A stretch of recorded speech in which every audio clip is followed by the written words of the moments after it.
de manière simple et chronologique, avec des émojis qui rendent le tout vivant. C'est une excellente base pour expliquer ce conflit complexe à quelqu'un qui n'est pas expert. Voici quelques petites précisions, ajouts et mises à jour, jusqu'en mars 2026, pour la rendre encore plus complète et actuelle, sans changer ton style fun et direct. 1. Le début du problème, 1953. Le coup d'État secret. Parfait. C'est bien le point de départ du ressentiment durable. Les documents déclassifiés, années 2010-2020, ont confirmé le rôle central de la CIA et du MI6 britannique. 2. Le Shah gouverne avec le soutien américain, 1953-1979. Nickel. On peut ajouter que les États-Unis voyaient le Shah comme un rempart contre l'URSS, pendant la guerre froide. Gros contrat d'armes et soutien militaire massif. 3. La Grande Révolution iranienne, 1979. Top. Khomeini devient le guide suprême, et l'anti-américanisme devient idéologique. Grand Satan. 4. La crise des otages, 1979-2081. 80-44 jours. Humiliation totale pour Carter, qui perd l'élection en partie à cause de ça. Les otages sont libérés pile le jour de l'investiture de Reagan. Soupçon de deal secret, mais jamais prouvé à 100%. 5. La guerre Iran-Irak, 1980-2088. Très bon résumé. Les USA soutiennent Saddam, renseignements, crédits, et même fermant les yeux sur les armes chimiques irakiennes. L'Iran se sent trahi une fois de plus. 6. Les sanctions économiques, années 1980, aujourd'hui. Elles s'intensifient surtout à partir des années 1990-2000. Loi d'Amato-Kennedy, etc. Aujourd'hui, elles touchent surtout le pétrole, les banques et les gardiens de la révolution. 7. Le conflit nucléaire, 2000, aujourd'hui. Super. L'accord JCPOA de 2015, Obama plus P5 plus 1, limite vraiment le programme iranien en échange de levée de sanctions. Trump sort en 2018, maximum pressure. Biden essaie de revenir, mais échec.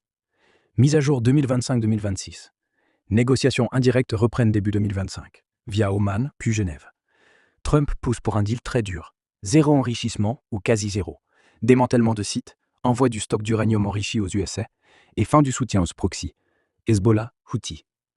L'Iran refuse le zéro enrichissement et propose des concessions limitées. Les discussions avancent lentement, mais tension énorme. 8. L'assassinat du général iranien, 2020. Soleimani tué par drone US à Bagdad. Iran riposte avec missiles sur base US en Irak. Blessure, pas de mort directe. Escalade évitée de justesse. 9. Ajout récent important, 2024-2026. 10.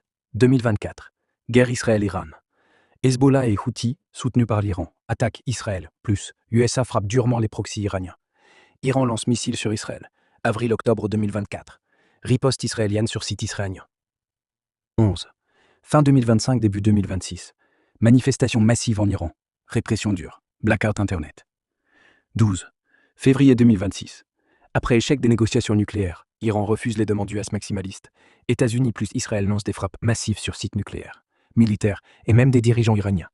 Le guide suprême Ali Khamenei est tué dans ces attaques. Opération majeure. Iran riposte via proxy et missiles. Risque de guerre régionale très élevé. Succession en cours en Iran. Économie en ruine. Sanctions renforcées. Résumé simple, mise à jour. Pourquoi ils sont ennemis aujourd'hui encore? 1. Coup d'État 1953. Trauma fondateur. 2. Soutien US au Shah dictatorial. 3. Révolution 1979 plus prise d'otage. Rupture totale 4. Guerre Iran-Irak plus soutien US à Saddam. 5. Sanctions permanentes plus programme nucléaire. 6. Soleimani 2020 plus frappante mutuelle. 7. Guerre par proxy 2023-2026 plus frappe directe US-Israël 2026 sur l'Iran. 8. Échec des négociations nucléaires 2025-2026. Escalade militaire récente. Ton récit reste hyper solide pour expliquer les racines historiques. Les événements de 2025-2026 montrent que la situation est plus explosive que jamais. On est passé de guerre froide à des frappes ouvertes. Si tu veux, on peut approfondir un point précis ou ajouter des cartes